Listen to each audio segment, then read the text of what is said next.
y habla.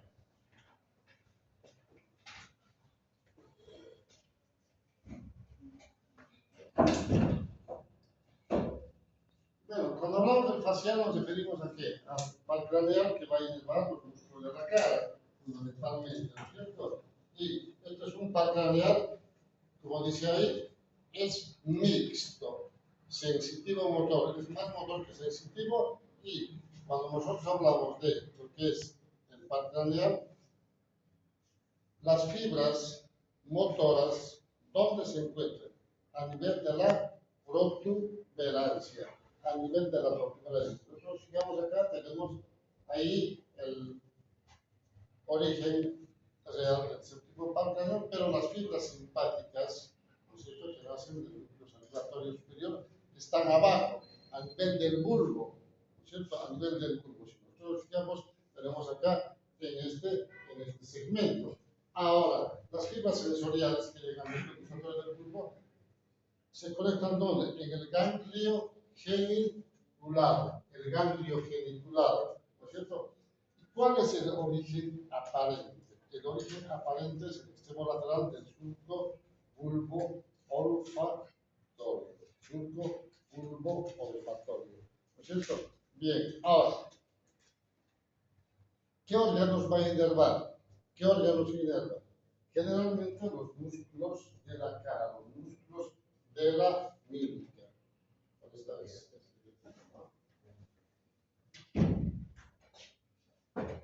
Entonces, los músculos estapedio del estribo, el músculo estiloideo, este va a inervar el vientre posterior del digástrico, no el vientre anterior, el vientre posterior del digástrico. Va a inervar las glándulas lagrimales, las glándulas salivales, pero fíjense las papilas gustativas de los 2/3 anteriores de la lengua. 2/3 anteriores de la lengua, la cara externa del tímpano, la piel del conducto auditivo y todo lo que es el pabellón auricular.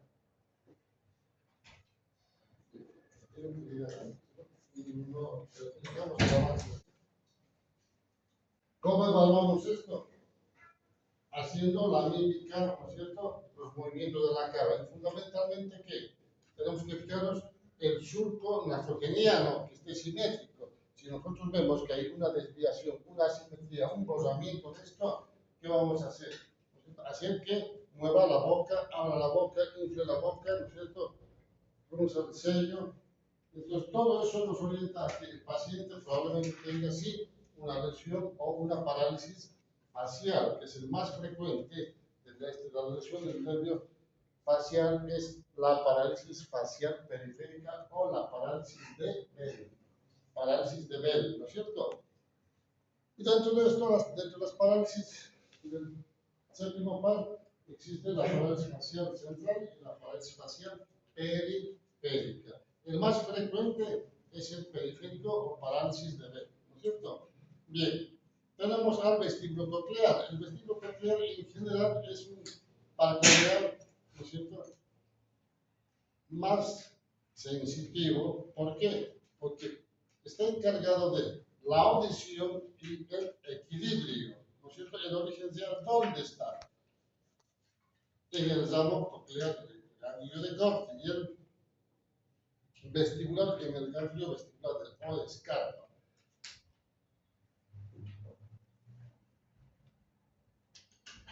¿Cuál es el origen aparente? El surco bulbo por fuera del facial. ¿Eso qué significa? Que normalmente el vestíbulo coclear y el facial salen juntos, pero cuando hablamos de la parte coclear y vestibular estamos hablando de lo que es el oído interno. ¿Por qué? Porque inerva qué cosas?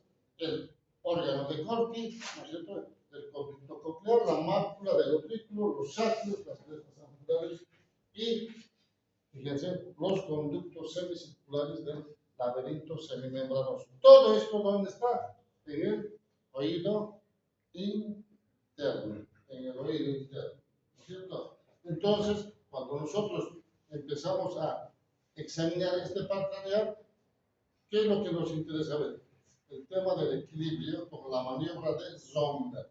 La maniobra de Zomberg que hacemos que el paciente, ¿no es cierto?, se pare con las manos pegadas a los costados, los pies juntos y que cierre los ojos. Y normalmente ya dijimos que tiene un pequeño balanceo que es, digamos, compensatorio de todas las personas normales que no tienen ninguna lesión del vestíbulo coclear. Pero en este caso, la tendencia es caerse para un lado, donde está la lesión.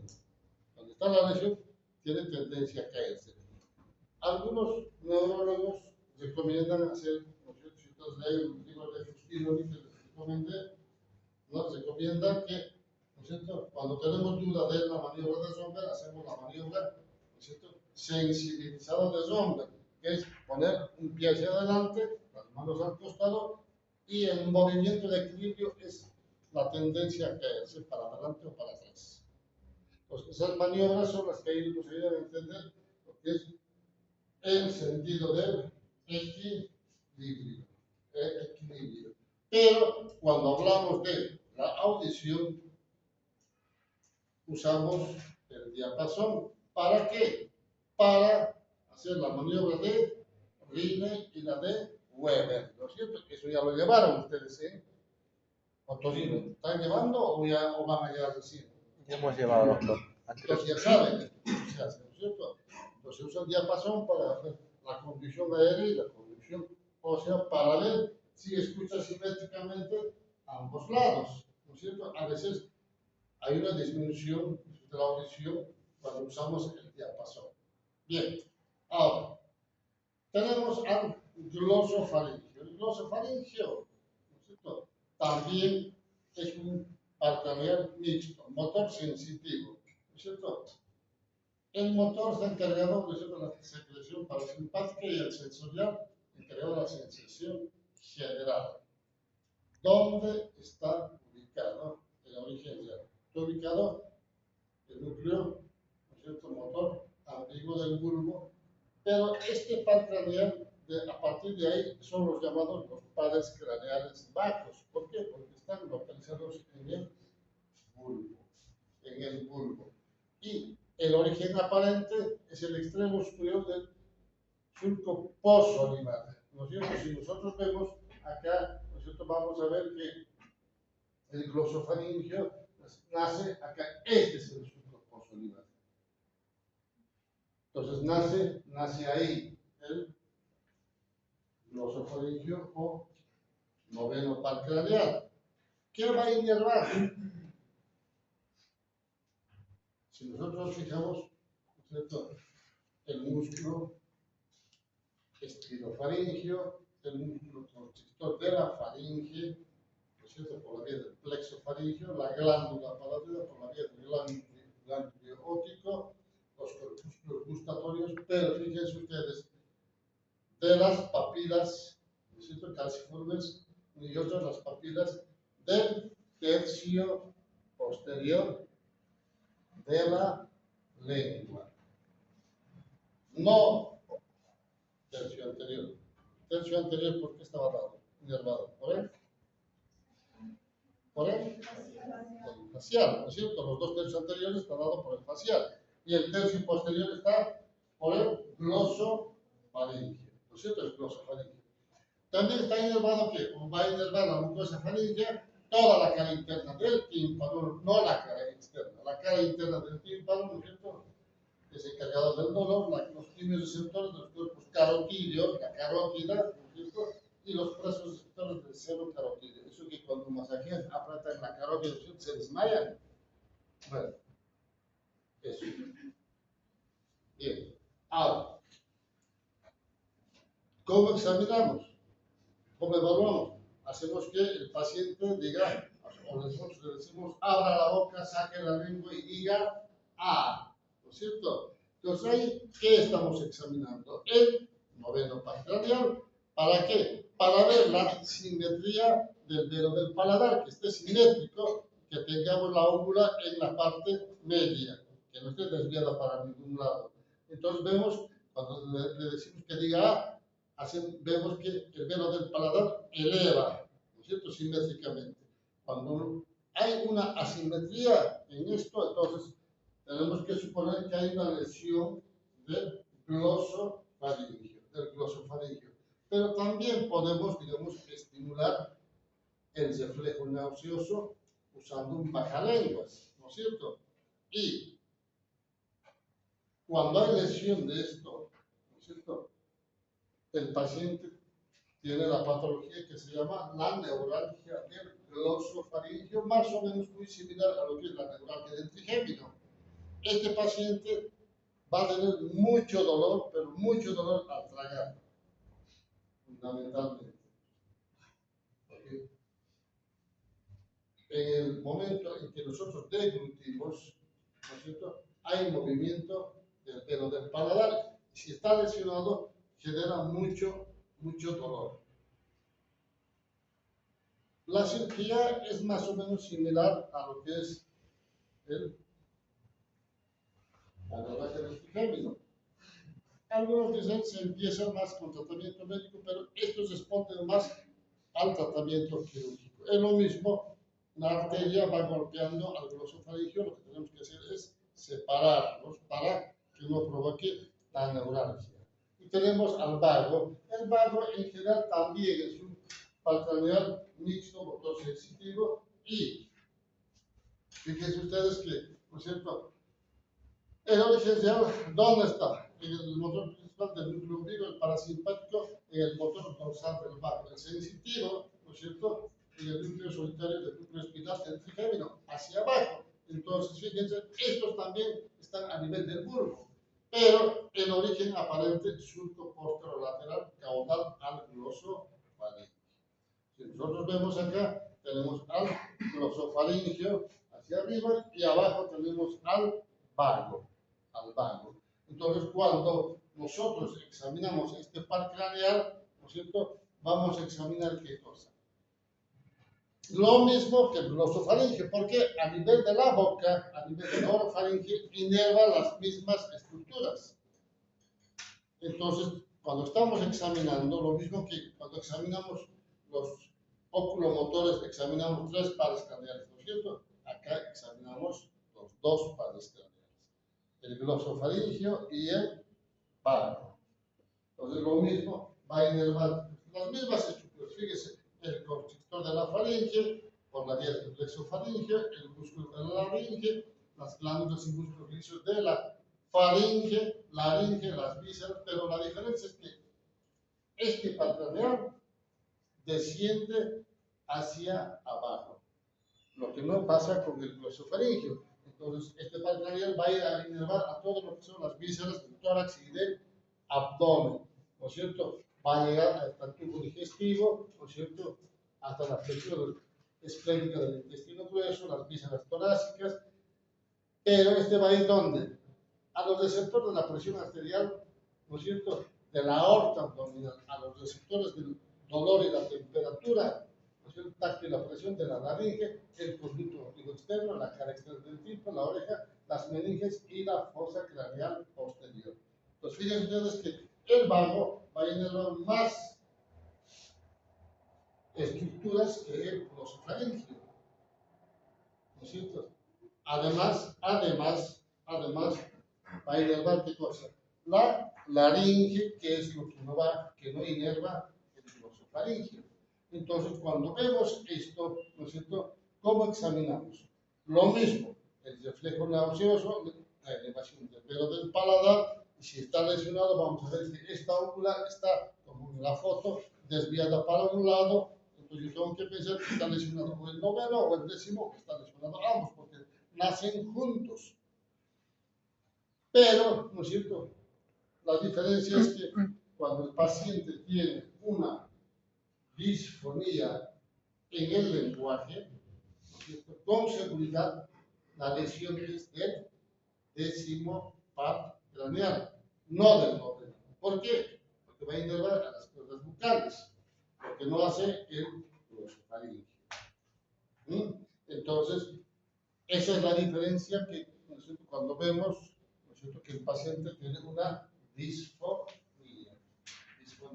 Pero a veces estos pacientes que tienen lesión del décimo a veces hacen que el flujo nasal. Alguna vez ustedes vieron a los pacientes pediátricos cuando van tomando leche alguna vez y les sale por la nariz, pues el reflujo nasal, pero ellos es por inmadurez.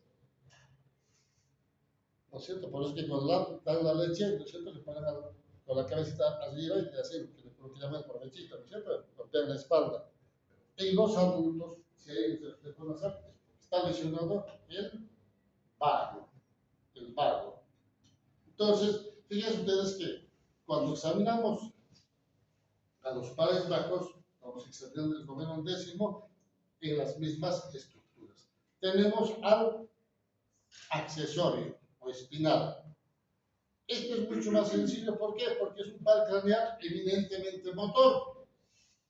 Va a inervar varios músculos, pero en los que a nosotros nos interesa examinar es al músculo esternocleidomastoideo y al músculo trapecio. ¿No es cierto? ¿Y cómo examinamos? ¿No es cierto? Hacemos que mueva la cabeza para un lado, hacemos contrarresistencia, ¿no es cierto? Y vemos que si no tiene fuerza es que hay lesión del esternocleidomastoideo. Pero si nosotros vemos que hay una asimetría del hombro, es que también hay una lesión, ¿no es cierto?, entre las ramas del trapecio. Entonces, eso es lo que nos ayuda. Pero ¿cuál es el origen de este par craneal? No está en el bulbo ni en la protuberancia, está en las raíces de la médula, ¿no es cierto?, cervical, en las primeras raíces cervicales. Entonces, este par craneal ya no está en el tronco cerebral, está en la médula, ¿no es cierto?, en la médula. Origen ya, los cuerpos anteriores resultan de la médula, los segmentos C1 a C5 y el origen aparente del surco lateral, ¿no es cierto?, de la médula espinal. Tenemos al hipogloso. El hipogloso lo mismo, es un par craneal puramente motor, exclusivamente motor, que va a dar origen aquí. ¿El origen real dónde está? En el bulbo. Este está así, en el bulbo. Pero, ¿no es cierto?, el origen aparente, el surco preolivar del bulbo, lo mismo que los otros anteriores. En el otro era posolivar, ¿no es cierto? Este es preolivar. Entonces, ¿qué es lo que va a inervar? Fundamentalmente, todos los músculos extrínsecos de qué? De la lengua, excepto al palato gloso, que está inervado ¿por qué? Por el vago. De cualquier manera, cuando examinamos este par craneal, nos interesa el movimiento de la lengua. Y cuando vemos que hay una lesión, ¿no es cierto?, vamos a ver la lengua de esta manera. Desviación a un lado, ¿no es cierto? Entonces yo sé que cuando veo esto, tiene lesión del hipogloso, ¿no es cierto?, del hipogloso. Entonces, ya cuando examinamos, ¿no es cierto?, examinamos la lengua y hay esto que, ¿no es cierto?, cuando hay alteración o parálisis o lesión de este par craneal, el paciente no va a articular bien las palabras. Tiene una cosa que parecería una disartria. ¿Por qué? Porque no articula bien, porque una mitad de la lengua no funciona, ¿no es cierto? Pero aparte de eso, ¿qué otra cosa podemos ver en esto? Ya se los expliqué también al principio. Tenemos que ver las fasciculaciones de la lengua.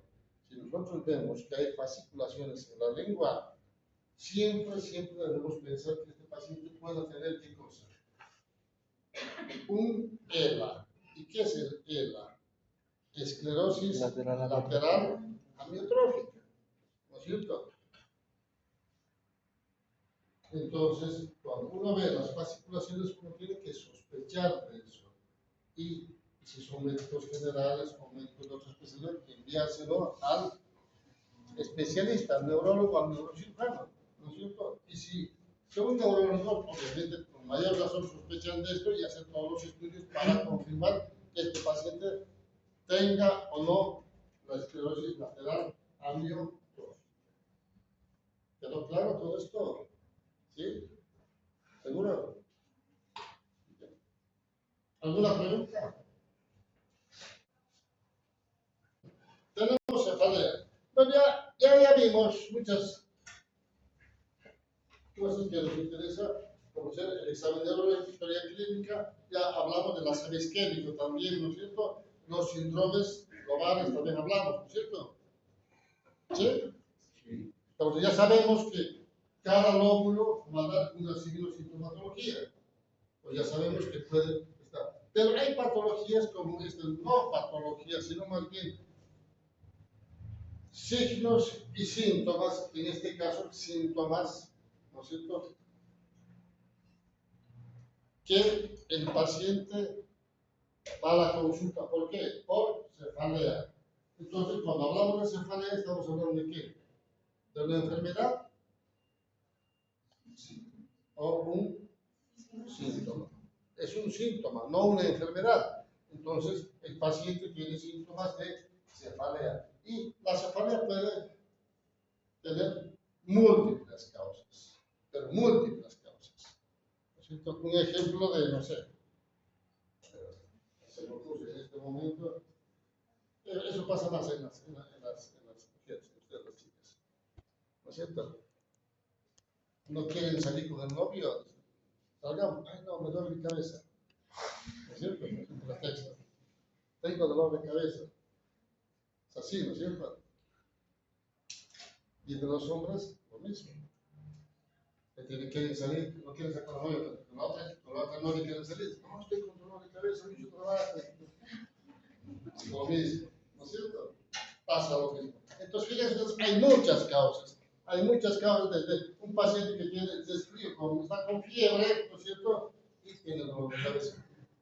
Un estrés, porque tiene que tener 2, 3 exámenes ustedes ahora, ¿no es cierto? Tienen dolor de cabeza, ¿por qué? Falta de sueño, porque no estudiaron bien los temas que tienen que estudiar, ¿no es cierto?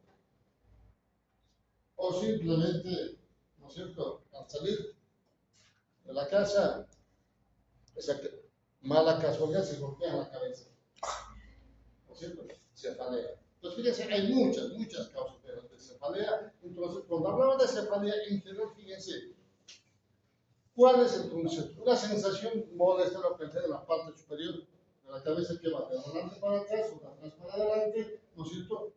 Y, ¿no es cierto?, que llega a veces hasta la zona orbitaria.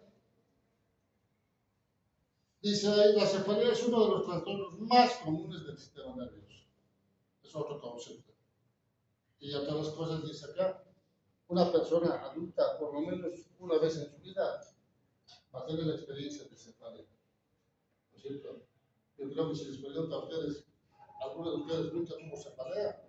Que levante la mano. Nada. Todos. ¿No es cierto? Si les digo que levanten la mano los que tienen cefalea, van a levantar todos. ¿Por qué? Porque sí, tenemos todos en algún momento por alguna causa cefalea. Ya sea leve, moderado o severo, pero tenemos. ¿No es cierto? Y hay algunos que tienen, digamos, cefalea constante porque tienen ya, digamos, una patología que, ¿no es cierto?, los catalogan normalmente como migraña. Entonces, cuando vemos esto, fíjense, solo un 5% va a ir al médico. ¿Por qué? ¿Por qué no van al médico cuando tienen cefalea? Ustedes, por ejemplo. Se automedican, ¿no es cierto? Entonces toman, no sé, un paracetamol, no sé, una aspirina, cualquier cosa toman, pero se les va. O simplemente no toman nada y desaparecen las cefalea.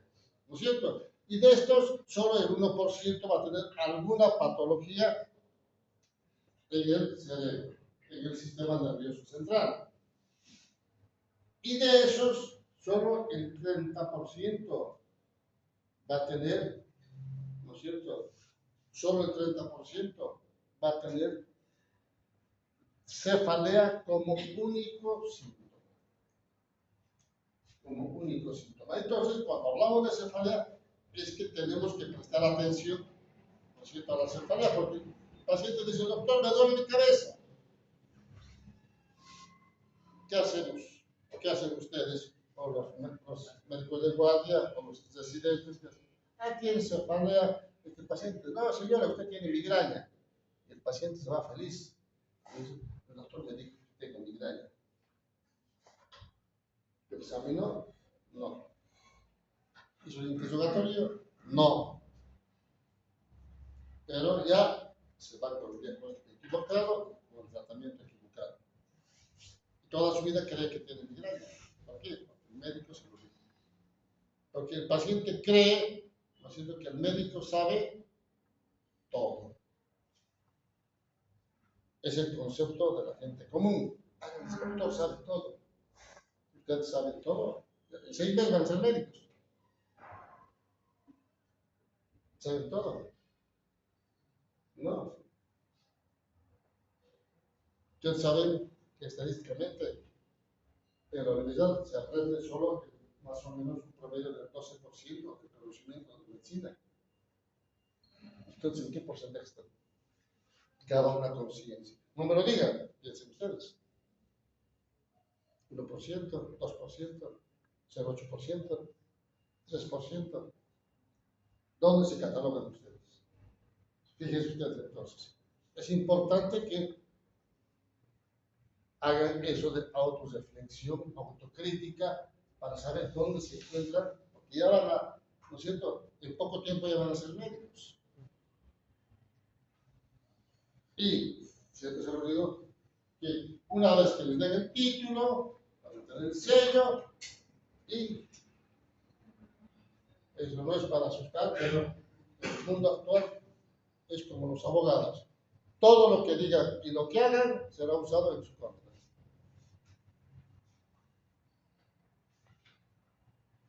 Entonces, mucho cuidado con decir, con prescribir y con llegar al diagnóstico. Entonces, por eso es importante prestar atención a este tipo de síntomas que tiene el paciente, un síntoma vago que, ¿no es cierto?, no dice nada, pero dice todo. La cefalea nos dice que el paciente tiene algo, pero no nos dice qué. Tenemos que averiguar. Entonces, para esto existe esta clasificación, la clasificación primaria y las clasificaciones secundarias, ¿no es cierto?, dentro de lo que es las cefaleas. Y hay otras que son las neuralgias, el dolor facial, que lesiones vecinas al cerebro van a provocar dolor. Y estas, las cefaleas no calificables o lo clasificables, donde tiene dolor de cabeza, busca y no encuentra nada, pero sigue con dolor de cabeza o cefalea, que llamamos nosotros. Entonces, para esto hablamos en la clasificación primaria de las cefaleas como la migraña y las cefaleas por estrés. Si hablamos nosotros de migraña, ¿no es cierto? ¿Por qué? Porque tomamos en cuenta la migraña. Porque en general, ya se lo dije, en la práctica médica, el paciente va por cefalea y el médico por inexperiencia, falta de conocimiento, ¿no es cierto?, o por negligencia. Tiene migraña, no lo revisa, no interroga, ¿no es cierto?, y le da la etiqueta, el diagnóstico de migraña.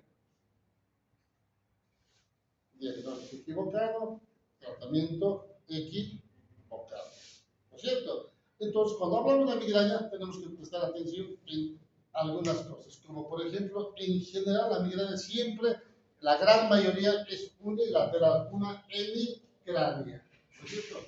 Hemicrania, que después a veces se generaliza o se localiza en un sector.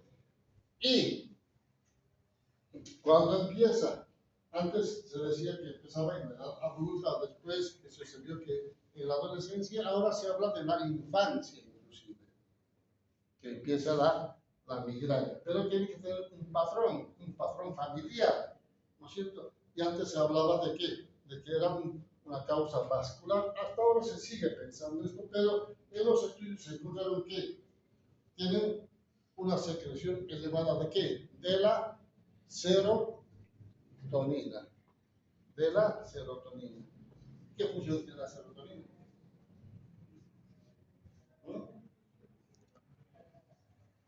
De elevar la serotonina, ¿no es cierto? O por lo menos se acuerdan el nombre de serotonina. ¿Qué funciones tiene? ¿De qué? Relajante. ¿Están de acuerdo? ¿O es más bien de la euforia? ¿Ah? De la alegría. Pues, ¿qué más? ¿De qué? La serotonina es ¿de la sustancia de qué? Del, ¿cómo? Placer, del amor, lo que dicen palabras, ¿no es cierto? Los conscientes están con el novio para tener el elevado de serotonina, o que están con la novia. Entonces la serotonina tiene muchas funciones, no solamente esto. Entonces dice serotonina tiene muchas funciones la serotonina, pero dentro de estos, en la cefalea que causa migrañosa, encontramos elevada la serotonina, que es una de las causas para desencadenar la crisis de cefalea.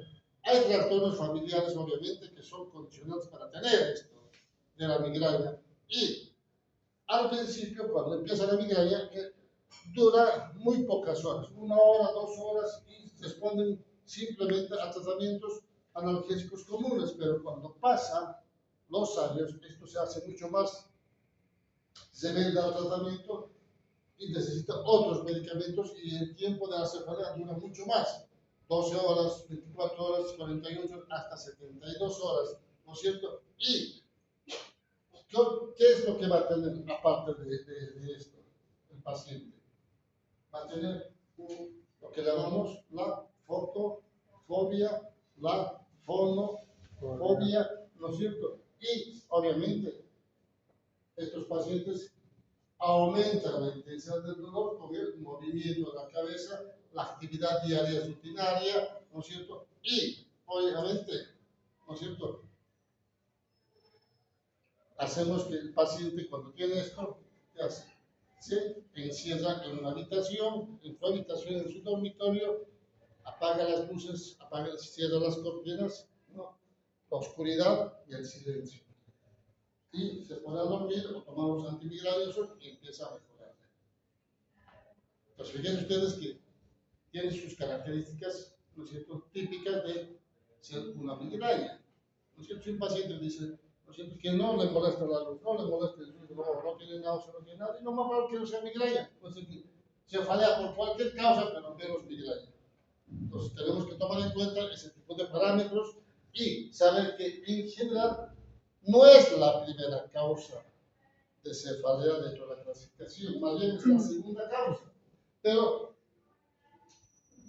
la gran mayoría hablamos de qué? De migraña, en vez de hablar de otra cosa. Por eso que hacemos hincapié en esto y fíjense, la prevalencia es del 8% de la población en general, es más prevalente en las mujeres que en los varones, ¿no es cierto? La migraña y el pico de prevalencia, así como empieza en la adolescencia, ¿no es cierto? El pico llega más o menos entre los 20 y los 40, 25, 45 años y a partir de ahí empieza a descender. Por eso que, ¿no es cierto? ¿Alguna vez ustedes escucharon una persona que tiene 60 años, 65 años que tenga migraña? ¿No? Lo que sí, cuando van a acompañar, digamos, a la hija o a la nieta a la consulta por migraña, ¿no es cierto? Se preguntan, y en la familia hay alguien, y la abuela dice, sí, yo también tenía a su edad, ahora ya no tengo. ¿Por qué? El pico va subiendo y desciende.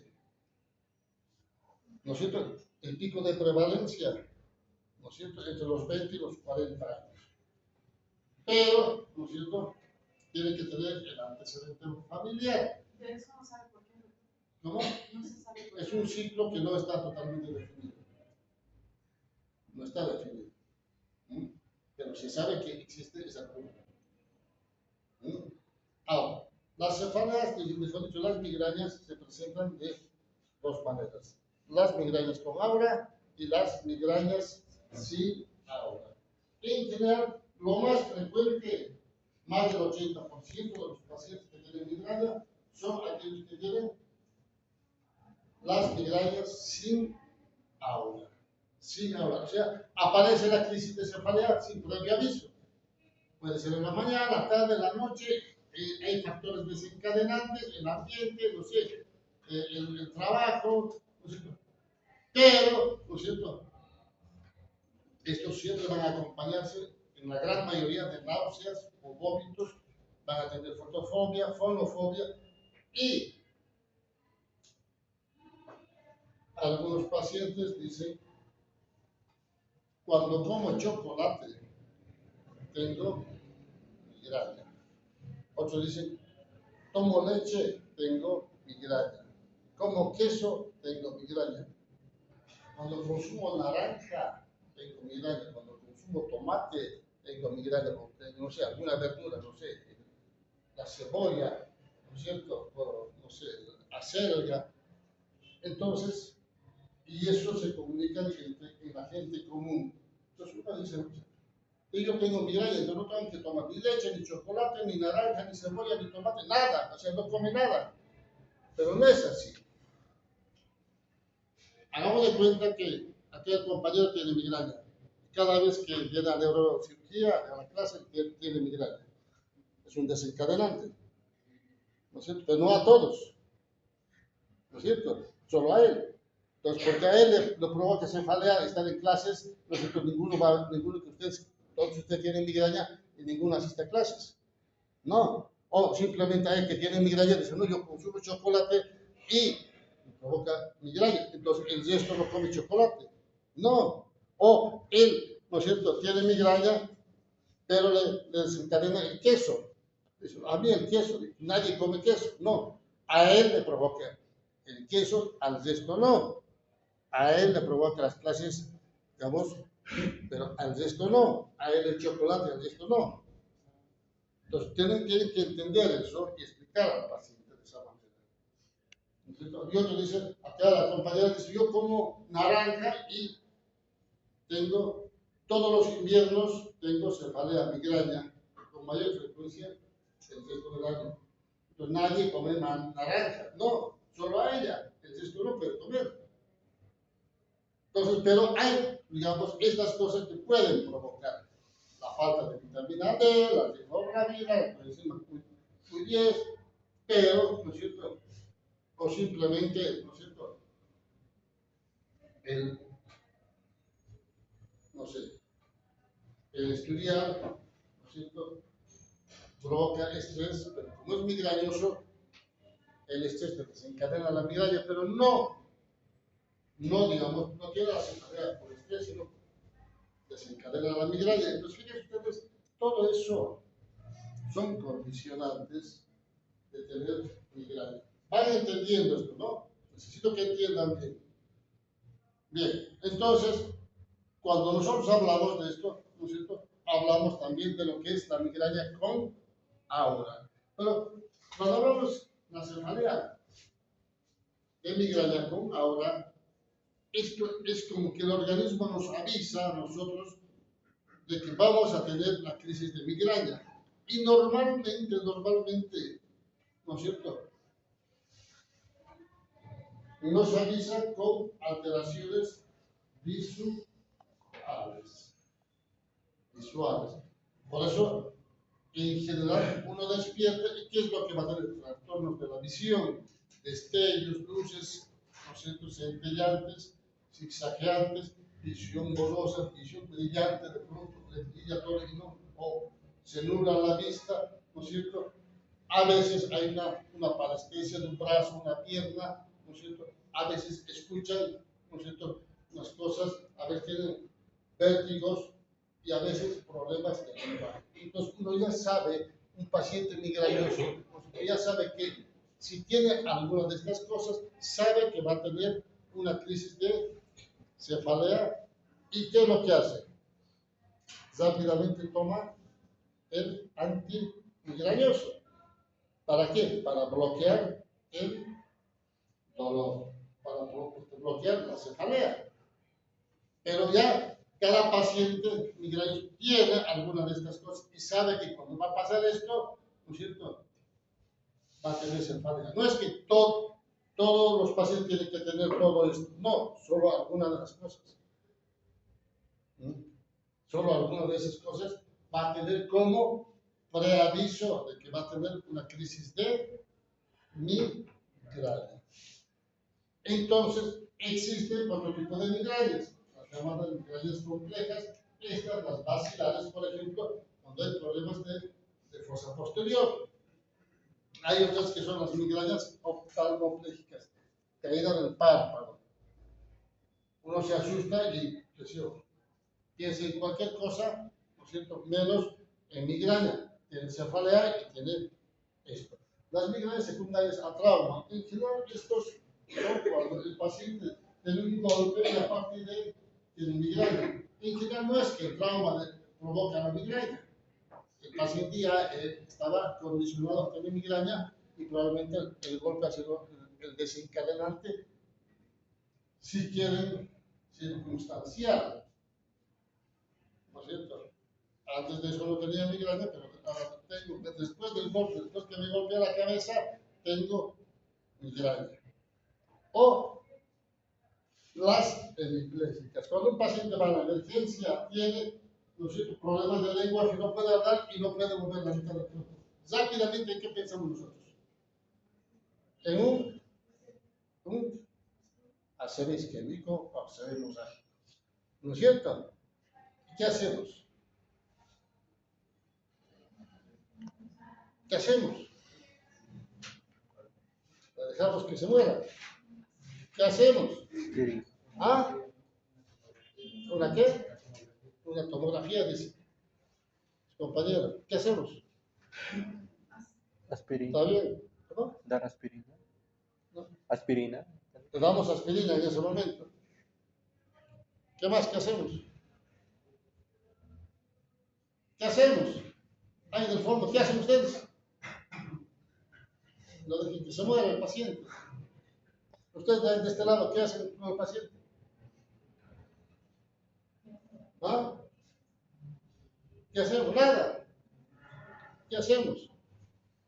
¿Qué es lo que aprendimos en las clases? ¿Qué hacemos?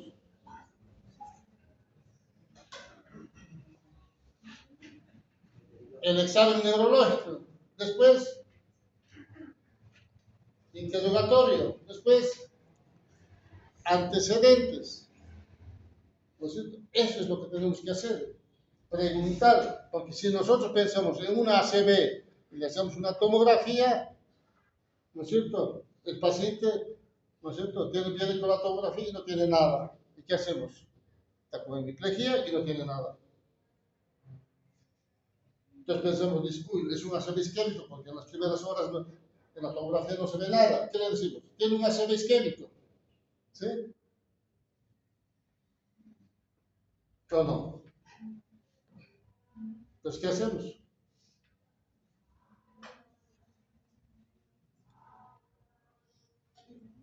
Hacemos el interrogatorio, ¿no es cierto? Y uno de los familiares que llega dice, doctor, ¿no es cierto? Y, ¿no es cierto? No es la primera vez que pasa, porque ustedes lo preguntaron si es la primera vez o tenía antes estos episodios o eventos, ¿no es cierto? Solamente el familiar dice, no, no es la primera vez que le pasa, porque ya vino 2 veces, le pasó 2 veces, que después de unas horas recuperó todo y se fue. Pero ¿por qué, señores? No, porque tiene migraña. Entonces, hacen el tratamiento, lo compensan, presión arterial, saturación, lo van controlando y le dan el antimigrañoso, mejora, y el paciente se levanta y se va a su casa, cuando llegó en una camilla. ¿Hicieron el interrogatorio? No. ¿Hicieron la anamnesis? No.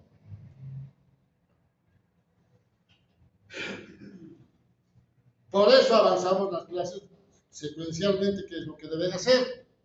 Está bien lo que dijeron, una ACV, hacer la tomografía, pero primero hay que compensar al paciente, estabilizarlo, mientras se estabiliza, hacer el interrogatorio, la anamnesis, la historia clínica. Si no hacemos eso, ¿qué hacemos? Diagnóstico equivocado, tratamiento equivocado. Por eso les digo que tienen que tomar en cuenta, tienen que prestar atención. Y la cefalea no es migraña, simplemente es un montón de cosas. Pero en este caso, de la migraña compleja, tenemos que investigar bien antes de cometer errores. ¿No es cierto? Bien. ¿Alguna pregunta, jóvenes? Nada. Vamos a quedar en tratamiento.